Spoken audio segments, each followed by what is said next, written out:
ભક્ત ગોરા તું ભાર.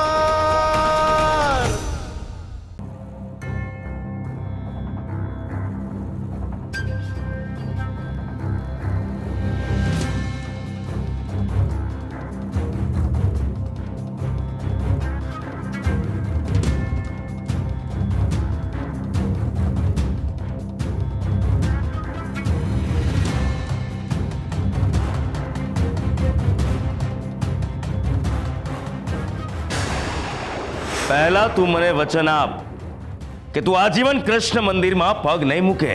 ના, હું કૃષ્ણ મંદિરે જ જઈશ. તો અનર્થ થઈ જશે ગોરા. કઈ નહીં થાય. જ્યાં લગી મારી માં બંગડીઓ નહીં પહેરે ત્યાં લગી મારી માને કઈ નહીં થાય.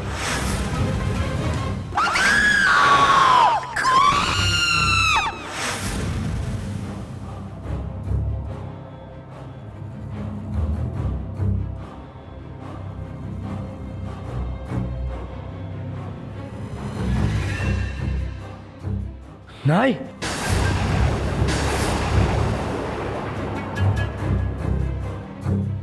આ શું?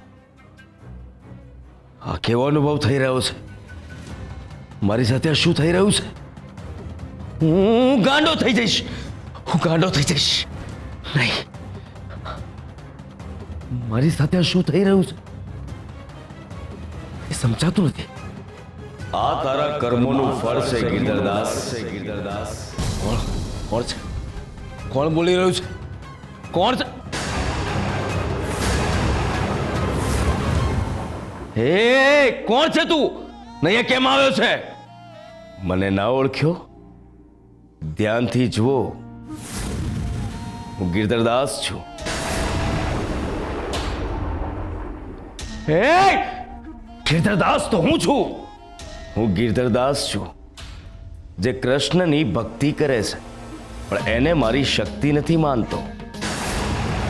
હું ગિરધરદાસ છું જે ખ્યાતિ, કાવડિયા, લોભ, લાલચ, અહંકારના તળિયા નીચે દબાયેલો નથી.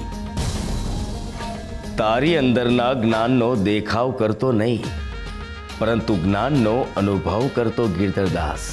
હે, આ બધું શું બોલે છે તું? ને શું કામ આવે છે અહીંયા? આ તે શું કર્યું ગિરધરદાસ?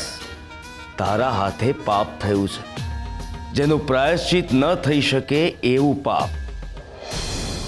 તે દેવીનું ખૂન કર્યું ગિરધરદાસ. તે ખૂન કર્યું છે દેવીનું. તે દેવીનું ખૂન કર્યું ગિરધરદાસ. નહીં!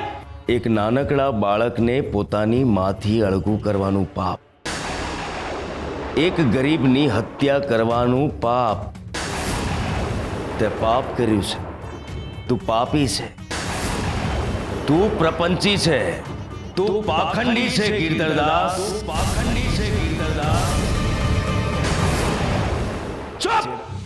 ચૂપ થઈ જા, નહીં તો હમણાં તારી જીભ કાપી લઈશ. એટલે અન્ય એક પાપ કરીશ એમ જ ને? મેં કોઈ પાપ નથી કર્યું. મેં કોઈ ખૂન નથી કર્યું. એ માત્ર એક અકસ્માત હતો, એક દુર્ઘટના હતી. સાચા હૃદયથી બોલ, શું એ અકસ્માત હતો? હા, દેવીને પહેલેથી જ એનું પ્રતિબિંબ દેખાવાનું બંધ થઈ ગયું હતું.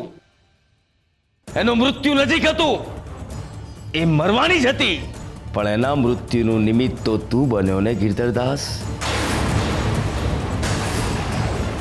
દેવીના મૃત્યુનો માર્ગ તો તારા દ્વારા જ ખુલ્યો ને. હા, શું બોલે છે તું? તું જાણી જોઈને મારો વાંક કાઢી રહ્યો છે. ના, તું જે સત્યથી ભાગી રહ્યો છે હું તને એની સામે લાવી રહ્યો છું. આ સત્ય છે. મેં કોઈ ખૂન નથી કર્યું. કેમ? ત્યાં ગોરાને તે નહોતો બોલાવ્યો? અને જે આગમાં ભળ બળીને દેવી બળી ગઈ એ મશાલ તે નહોતી સળગાવી? તું અપરાધી છે ઈશ્વરનો. ને તારા આ અપરાધની સજા તને અહીંયા જ મળશે.